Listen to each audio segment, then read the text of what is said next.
Halo semuanya, selamat datang kembali. Jadi di video kali ini saya akan membahas beberapa koin yang teman-teman minta request ya di kolom komentar YouTube. Kita akan mulai dulu dari koin Polkadot. Nah, beberapa dari teman-teman pasti juga udah tahu kalau nanti tanggal 11 akan ada Polkadot Parachain Auction, di mana akan ada lumayan banyak project ya yang bakal masuk ke ekosistem Polkadot. Tapi mereka harus menang crowdloan terlebih dahulu sebelum bisa masuk ke Parachain Polkadot. Nah, sebenarnya di video sebelumnya saya juga udah buat video mengenai rekomendasi koinnya. Dan salah satu rekomendasinya nih ada Polkadot. Waktu itu harganya masih di sekitaran 40-an. Dan kalau kita perhatikan ini udah naik sekitaran 30%. Dan menurut saya masih ada potensi kenaikannya. Tapi buat teman-teman yang mau coba TP secara perlahan itu sangat disarankan. Kecuali teman-teman mau kontribusi Polkadot tersebut untuk proyek-proyek yang berpotensi. Nah, jadi buat cari tahu proyek yang berpotensi bisa melalui website yang ada di sini, parachain.info. Dan ini ada berbagai macam proyek yang perlu kita riset terlebih dahulu sebelum berpartisipasi. Minimum koin untuk berpartisipasi itu 5 dot ya. Jadi 5 dot kita bakal dikunci selama 2 tahun ke depan. Tapi sebagai gantinya kita juga bakal dapat koin dari proyek tersebut ya. Kalau proyek tersebut masuk Parachain. Kalau proyek tersebut nggak masuk, ya Polkadot kita bakal dibalikin.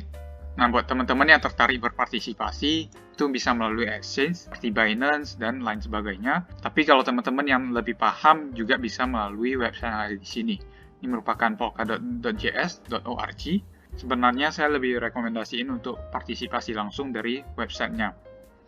Dikarenakan kalau ada reward-reward tambahan, kita juga biasanya bakal dapat. Sedangkan kalau di Binance, bisa saja kita tidak mendapatkan reward-reward yang lainnya. Oke, buat teman-teman yang mau lihat proyeknya bisa melalui network, kemudian Parachain, dan di sini ada bagian crowdloan. Nah, kalau mau berpartisipasi, bisa contribute melalui sini. Tapi pastinya kita juga harus punya polkadot.js punya wallet dulu ya, sebelum ikut. Oke, jadi kurang lebih mungkin seperti itu ya overview buat project Polkadot. Sekarang kita akan langsung saja lihat di chartnya.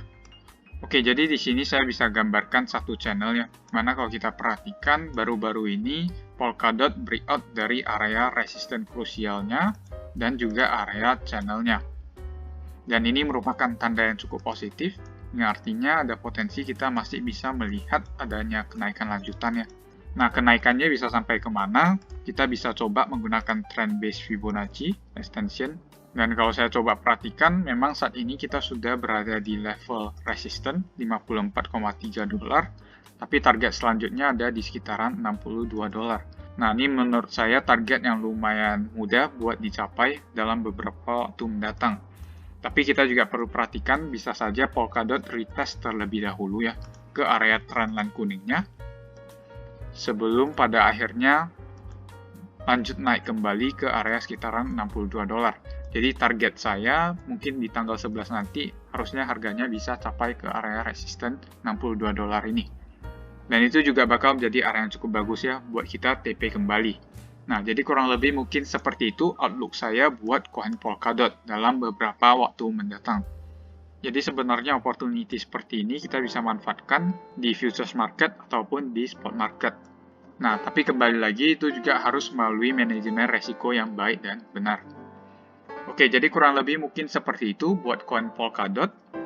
Selanjutnya ini ada koin Cardano. Oke, untuk koin Cardano sebenarnya kalau kita perhatikan dari beberapa minggu belakangan tidak begitu menarik.